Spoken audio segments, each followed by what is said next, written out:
Good morning, and welcome to this week's episode of the Ask Dr. Murphy series. I hope everyone is doing well today. My name is Katie Berg, and I am a research study coordinator here with the Havey Institute. I'll be leading today's discussion. I'd like to welcome and introduce Dr. Robert Murphy, all the way from Paris. How are you today, Dr. Murphy? I'm doing very well, thank you. Our viewers will know Dr. Murphy as the Executive Director of the Havey Institute for Global Health and the John Philip Fair Professor of Infectious Diseases here at Northwestern's Feinberg School of Medicine. He answers your COVID, infectious disease, and public health questions each Thursday on the Havey Institute for Global Health's Facebook, YouTube pages. Thank you so much for joining us, and we will have some viewer-submitted questions today, as well as addressing the latest COVID headlines through June 28th. We invite you to submit your questions below on our YouTube channel through our email at globalhealthinstitute@northwestern.edu or on our Facebook page, NU Institute for Global Health. You can find all of those links below. Starting today with a few COVID headlines and statistics. First, we know we're not getting case numbers, but that average is still around 10,000 cases per day.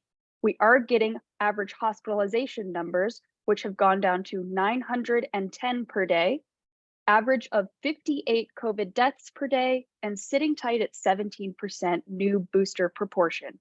Dr. Murphy, do you have any reactions to those numbers? Well, they're pretty dramatic and improved, and these numbers are pretty hard. The hospitalizations and the deaths due to COVID is a pretty solid number, and so we're down below 100, well below 100, 58 cases per day. So this is great. That's still 58 people dying per day, but that puts us in the flu kind of category on a light flu year. But we'll see what happens, and as long as we can keep this immunity up. Now, remember, COVID immunity doesn't last forever. So how long this immunity will last, we don't really know, but it's advised, particularly in those who have any kind of risk, which includes anybody or elderly, any underlying disease whatsoever, about a third to a half of the population, actually, that they should be up to date with their booster. Absolutely. So transitioning into those submitted questions, thank you again to our viewers who keep sending in questions. First, as a follow-up to the Metformin paper that we reported on in our previous episode, could you give us a little more context around that, and also let us know how long the patients in the studies were taking the drug? Yeah, this came as a big surprise to everybody. This anti-inflammatory drug used in diabetes and other diseases. It's been around for a long time, generic drug. And they found that it reduced people that took COVID. Now, they were at risk. They had underlying risk factor. So it's not everybody who got COVID, but everybody, particularly if they were obese or had some underlying disease, they got randomized to a placebo or metformin. So nobody knew exactly what they were taking. This is the strongest type of clinical trial design. So they found that long COVID was down, and COVID, that they just did much better if they went on metformin. It's like by 41% it was down. And then the way that it was given, you could go ahead and take Paxlovid, the drug, or Molnupiravir, the drugs that are used to treat COVID. And then you took this metformin over the next 14 days and at varying doses throughout the study. It's a little bit complicated, but your doctor or the pharmacist can explain it better. It comes typically in 500 milligram tablets, 500 milligrams on day one, once, and then on day two, twice, day 2 through 5. And then you took it from day 6 to day 14, 1 tablet in the morning and 2 at night. I'm not really unsure why it's dosed in that particular way, but that's the way the study was done, and it was placebo controlled. So it's a little bit complicated, but you either take 1 a day, 2 a day, or 3 pills a day.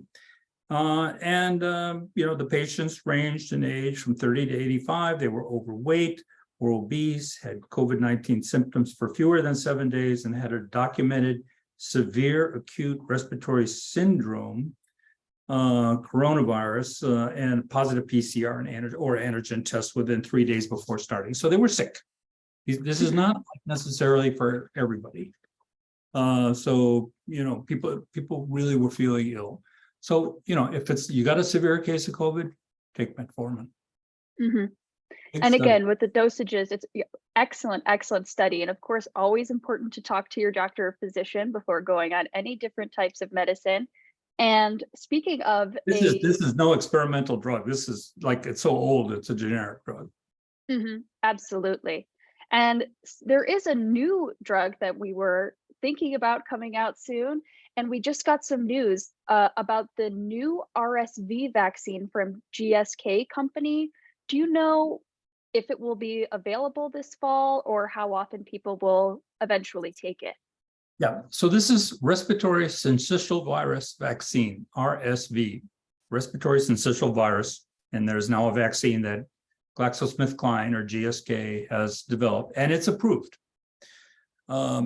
So probably before COVID, nobody even most people never heard of RSV, but it's one of the infections that gets confused with COVID. And so people started testing for it. And sure enough, there was tons of it out there. And it's the same group of people that are at risk for that as with COVID. So, elderly, people with underlying diseases, cancer patients, renal kidney organ transplant patients, people really at risk, they can get RSV and it can be lethal. So here, and there's no treatment for RSV. There is treatment for COVID, obviously, but not for RSV. So this vaccine got approved. They did a huge study with over 12,000 patients in each group, and it really worked, and by over 80%. So it's highly effective. So it was approved, and it's not yet, I don't believe, distributed to the pharmacies. I was looking for it myself the other day because I'm going to take it. And they said, in a couple months or something, it'll be ready. That was just the one pharmacy I walked into. I don't know what the deal is, but it's likely to be available very soon in the pharmacies. So if you're a person at risk, this is a great thing to do. Mm-hmm. And generically, the name I've learned will be called Arexvy. So a fun name for that one. Keep your eye out for any more news. And our last submitted question of the day comes from a viewer who was curious for their older relative. They are up to date on their boosters, but they were wondering if they should go forward and get another round of the current bivalent booster or wait until this new monovalent booster comes out. Yeah, this is probably the most common question that I get, and I think many doctors. So these 17% of you, which is a nice chunk, but not enough, they've taken the bivalent booster. There are many studies that show that this bivalent vaccine is better than the original vaccine because the virus has changed so much. So good. If this person already had the bivalent vaccine, I would say don't wait. You don't have to, if you've already had the bivalent vaccine, you can wait until the newer version of the vaccine comes out this fall. Now, if you have not had the bivalent booster, go get it now. And then you can get the new one, even later. So the new boosters are going to target the Omicron variants only. They're going to give up on the old vaccine that was protective against the original form of the virus. And these include like XBB 1.5 and all these variants, because that's what's circulating now. There is like the older vaccine doesn't do anything to the Omicron variants. It basically doesn't work because the virus has changed so much. So the advisory committee to the FDA met and said, yes, just focus this next round of vaccines against the Omicron variants, including this XBB thing, That should be ready this fall, about the time that the flu shots come out. And so people can get their flu shot, they can get their COVID new booster, and they can get if they're really eligible, take the RSV vaccine as well. Absolutely. Lots of very, very interesting stuff coming up here. We have to keep our eyes peeled for when these vaccines become available. So moving on to our first headline, we have a new CDC director that's been named. Can you tell us a little bit about them? Well, I don't know either one of them personally, but Dr. Rochelle Walensky announced about a month ago that she was stepping down after over 2 years in the hot seat there at the CDC. And her last day is actually tomorrow. Dr. Mandy Cohen, who was the former state health secretary of North Carolina, she's an internal medicine physician who's held many federal government and private sector posts and state government posts, will be taking over. And Dr. Walensky, I'm not sure exactly what she will be doing, but she did run, I believe, the infectious disease department at Mass General Hospital in Boston. I don't know if she's going back there or what, but she is leaving on her own wishes, she thought it was time after this whole COVID thing was over, and she's basically out of there tomorrow. So, I mean, she did a great job, and it was very rough, especially in the last year, trying to change the CDC, make it more outwardly oriented to people, to the population, versus a kind of an inward organization where they're really just, they used to just talk to experts in every state health department. They weren't used to really dealing with the population, the people themselves, just the population experts. So that's a big change, and it was, it was a challenging job. I think she did a terrific job, and it was very tough. And good wishes to her, because she's a really smart person and infectious disease trained and really top notch. And it's not easy to do public health in the United States when the public health authorities is given completely to the states. They can do very little other than offer guidance. You have 50 states and 6 territories, US territories. All of them have health departments of their own. And some states, like the state of Illinois, has basically 3 big health departments. They have the city of Chicago, they have the Cook County, and they got the state of Illinois, which is everything else. So, it's a very, very disjointed system.